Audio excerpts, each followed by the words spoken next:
Hey everybody and welcome. This is Dr. Heather Carden coming to you live from my office here. So please excuse the mess. I'm going to be a little more authentic and not take 10 seconds to tidy up. I have a lot of stuff coming into the office right now, but I actually want to answer some great questions I've gotten this week. So if you're brand new to Ask Dr. Heather, this is a page where you can actually ask your healthcare questions. I am not here to give any medical advice, diagnose, or treat, but just help you better understand what the real information is that's out there. So I've been practicing a little bit over 20 years alongside my husband. I also am a mother of 4 amazing young men. So today we're talking about macronutrient confusion.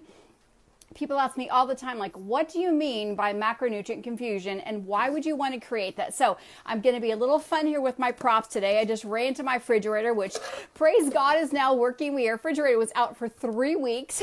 So I'm going to use a Brussels sprout today. And if any of you are out there, parents, raise your hand and say, yes, I'm a parent, I'm a grandparent, and you're going to totally understand what I'm talking about. So I'm going to take a red Solo cup and I'm going to take a Brussels sprout. And I'm actually going to point the camera down here.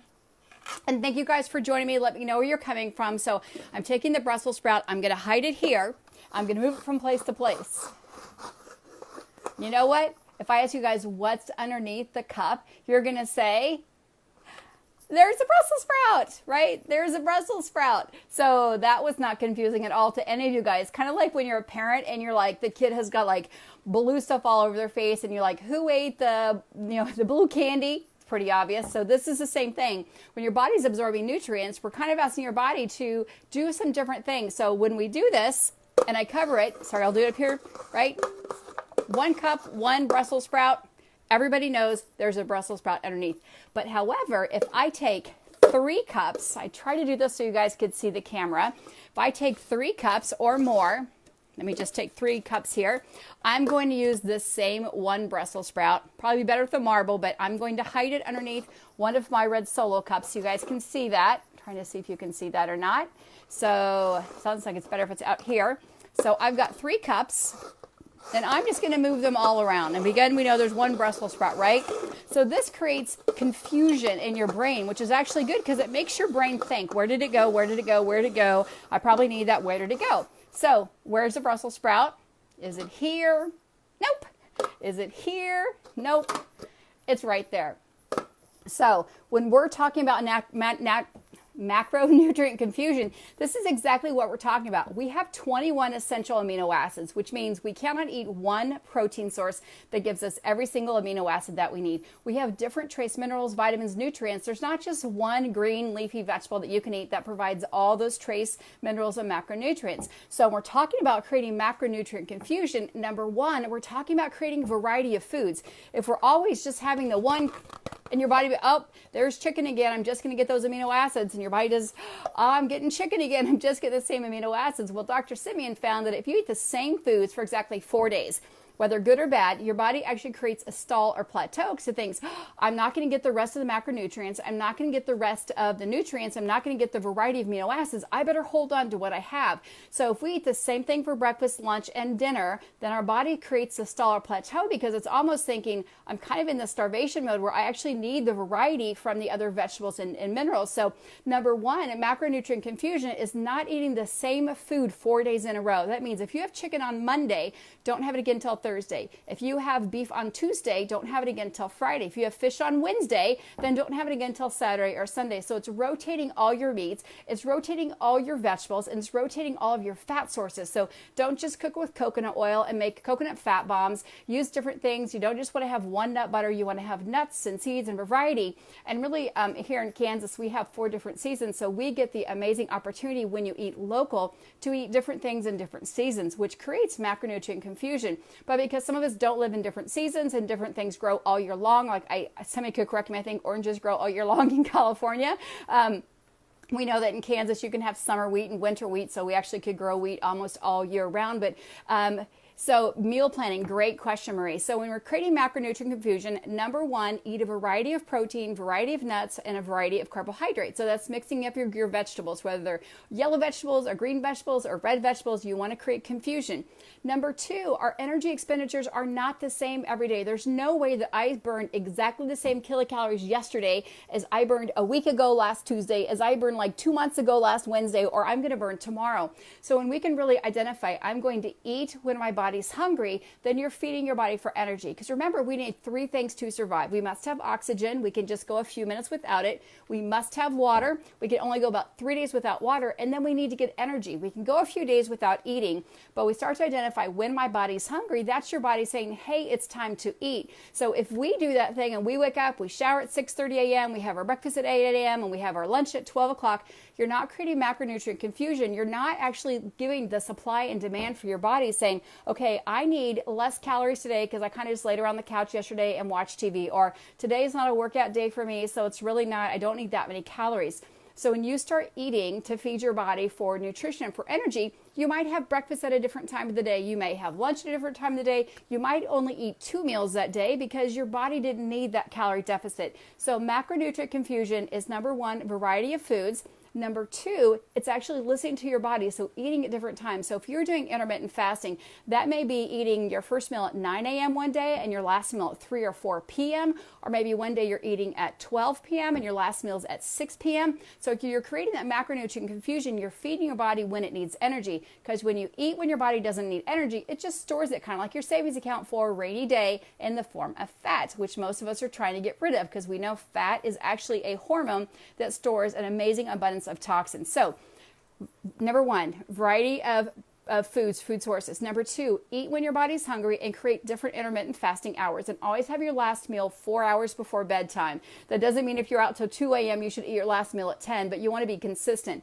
Number three would be do different workouts. You want to use different muscle movements. So think if you're a professional football player, you don't do the same workouts all day long preseason as you do off season and postseason. But I know, again, as a mom, you want to actually do different workouts. So maybe take a couple yoga classes, a couple HIIT workout, a couple of cardiovascular deals, maybe sign up for a bike run this time, maybe go with the run group this time, maybe a ballet class or a bar class, because when we use different muscles and we do different types of classes, it actually helps us burn different muscles. Because we know what happens if you run the same 5 miles every day and say, I run 5 miles every single day and I have for the last 5 years, that's actually your activities of daily living. It really doesn't count towards exercise because your body's used to that. It's kind of the hamster on the wheel. Once your basal metabolic rate gets used to that 5 miles every day, it's not really exercise, it's activity of daily living. So you want to create some nutrient confusion, or some energy expenditure confusion and muscle confusion, because you want to make sure you're actually using larger muscles, which burn more energy, more calorie. They need more fat and energy. So maybe one day do squats. That's why some people do a leg day, then they do a cardio day, then an arm day, then a yoga day.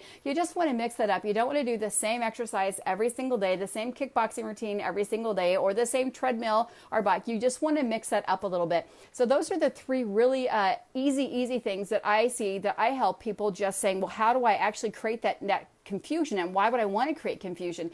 Because our body, we want to slow down the aging process. We want to stimulate a lot of these different enzymes that actually slow down that aging process.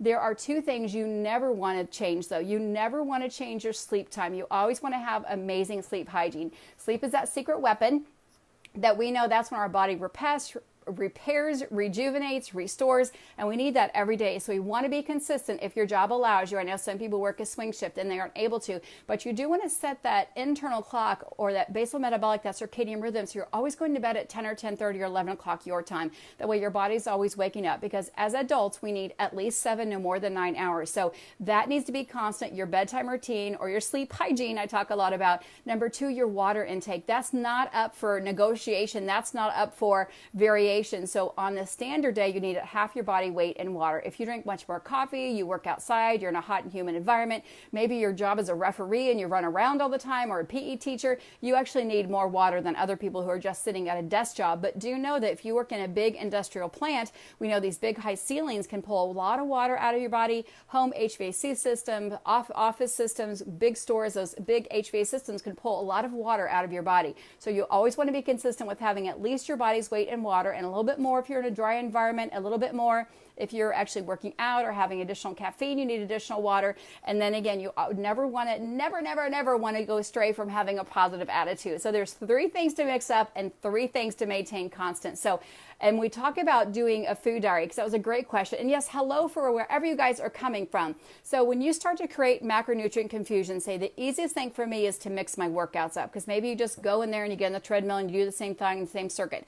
That's easy. Get on a stepper, get on a treadmill, get on an elliptical, go jump in the pool, do something different, and do it different times of the day, because that creates different metabolic rates, because you want to keep your metabolism high all the time. I know we talk a lot about ketogenic diet and ketosis, but what happens is when your body gets in that fat burning mode, it will tell you, hey, I'm kind of hungry now, let's eat, let's have some food, let's have some energy, versus when you're a sugar burner, because sugar is so addictive, you're a carb burner, your body will just crave carbs even though it doesn't need the energy. So when you can do more of that fat adapted diet and be more ketogenic, more low carb, high fat, your body can be much easier to read and interpret. So we're not going, are we hungry? Are we just bored? Are we lonely? Are we just craving that? Is it an appetite? Which means, oh, it just kind of looks good. So again, kind of identify, when does my body need energy? I do not need 6,000 calories a day. Now, some people may, but I don't. And so knowing that, and knowing that our body's expenditure is different every day, calculating and keeping those MyFitnessPal or whatever app you use can give you a guidance of where you are, but it doesn't really tell you where you need to go until you start listening to your body and eating when hungry. Again, the things you want to keep consistent is, so we talk about food. Somebody just asked me about that again. So at the Cardin household, we have Meatloaf Monday. So this Monday night we had steak and mashed, we actually had meatloaf instead of steak, but you could have hamburger. We have Taco Tuesday, which could either be with fish or it could be with chicken. We have leftovers on Thursday, or Turkey Thursday. It starts with the T. So whether it's a turkey drumstick, a turkey patty, whatever it is, turkey wise. And we have fish every Friday, whether it's salmon patties for breakfast or tuna salad or some type of grilled fish, some smoked salmon. We always have fish on Friday. So I just make sure that we rotate that. I don't buy more groceries. People are like, it's so expensive. I'm like, not really, because if something's on sale and you're getting 4 pieces of fish and 4 pieces of poultry and 4 pieces of red meat, you're actually creating a variety. And then you're getting half of your vegetables fresh, half of them frozen, unless you can get them all fresh, and just getting little bits of a variety of things. You're not buying this big bulk of thing that you can't use. And know that if you do buy extra veggies, you can always freeze them. You can freeze onions, you can freeze peppers, you can freeze spinach, all that stuff later for some super salad thing that you want to make. But what's non-negotiable is your sleep time. Get that sleep time set. I have a good YouTube video on sleep hygiene with some good tips. Get your water in every single day and keep that positivity going. Even though it may seem hard, put a journal by your bed or first thing in the morning. And when you wake up, just two things you're thankful for. Thankful for the sunshine, thankful for the hummingbirds that are outside my window, thankful for your family, thankful that your kids are all healthy. Just 2 things that are thankful, because when you can set that attitude up, it creates that metabolic confusion of the what I want to say, Groundhog Day. Tomorrow's going to be like today, and that's what your metabolism thinks. If the negative energy is there, you're not sleeping, you're eating the same thing all the time. Again, the research is out there. Your body hits a stellar plateau, and a lot of people write in me, how do I break a stellar plateau? How do I create this nutrient confusion? Well, number 1, get your sleep set, get your water set, then start saying, you know what, I'm only going to buy fish for Monday, I'm going to have beef on Tuesday, I'm going to have chicken on Wednesday, I'm going to have turkey on Thursday, I'm going to have a red fish on Friday, and then leftovers on Saturday. It's so easy to rotate, guys. And then again, you can just create those different leftovers. You can always freeze it. So don't make it overcomplicated. I generally tell people, buy things with one ingredient, like a steak is one ingredient, a Brussels sprout is one ingredient. But again, back to the example of this. So the one, we talked about just the one underneath a solo cup, the one, we know it's a Brussels sprout. That is just like kiddos. You want to be predictable with your sleep. You want to be predictable with your water. You don't want your body to be in a conservation mode or fatigue mode. You want your body to be consistent. Like, I know exactly how much sleep I'm going to get. I know the minimum of water I'm going to get. And I know that no matter what happens during the day, I'm going to turn that positivity and gratitude up. That will set your brain for that right section, for getting rid of carbohydrates, for getting rid of the garbage, and everything else will fall into place. So I challenge you guys to journal your journey this week, which means write down when you eat and just take a quick piece of paper. You can do it in your phone or I notes. Woke up at 6:30, had 12 to 16 ounces of water. And then at lunch I had this, or at breakfast I had that. And I am going to do a deeper dive into this on a Zoom. So in the bit link up above, just put your name and address down, your email address, and then I'm going to be doing just a private Zoom so we can answer more of your questions one-on-one. We're going to do much more slower of how to start the day, how it looks like, and how to end that day. So please just put your email address up above. I know sometimes people put them in the comments down below. I just want to keep things personal and private for you. So just stick it up above. If you're brand new to Ask Dr. Heather, know that this is a platform where you ask questions. I want to help you achieve your journey towards optimal health. And I also have an amazing guide guide, just click on the AskDrHeather.net blog and you can kickstart your day in the right way. There's a free download that you can do with a couple great breakfasts. It's got a great shopping list just to help you get going, our food list to choose from. So thank you guys for joining me today. Thank you for your hundreds of questions. Know that I am listening to you. I am reading them. I have a big journal that I'm writing them down. But people said, what do you mean macronutrient confusion? Make it simple. Tell a simple science. Eat when hungry. Do different workouts, have more fun in life, because if you're having more fun, you're doing different things, and make sure that you always get proper sleep and always get proper water, and always think the cup is at least, right? The cup is at least half full, not half empty. So you guys have an amazing weekend. I will be checking in with you tomorrow or Sunday. I'm just super excited. We're leading into low carb Casey. I am just back from the amazing Keto Academy and More convention we had in the Dallas Fort Worth area. So I'm super pumped up on mindset, super pumped up on helping you reaching your goals. And I want to be a better healthcare facilitator in helping you optimize your health and being the best version of you. So have a super great day. I look forward to hearing from each and every one of you. Again, let me know where you're coming from. Let me know if you guys are guilty of eating the same thing all the time, because I know national studies say that people buy the same 20 food items at the store. I think it's, I don't know, like 75% of people buy the same 20 items every week, and that item actually includes cigarette and soda on the same 20 items. I know it's almost devastating to think that people are still smoking and drinking soda, but it's happening because that's what the national studies show us. So have a great weekend, guys. Thanks for joining me, and I'll be checking in with you soon.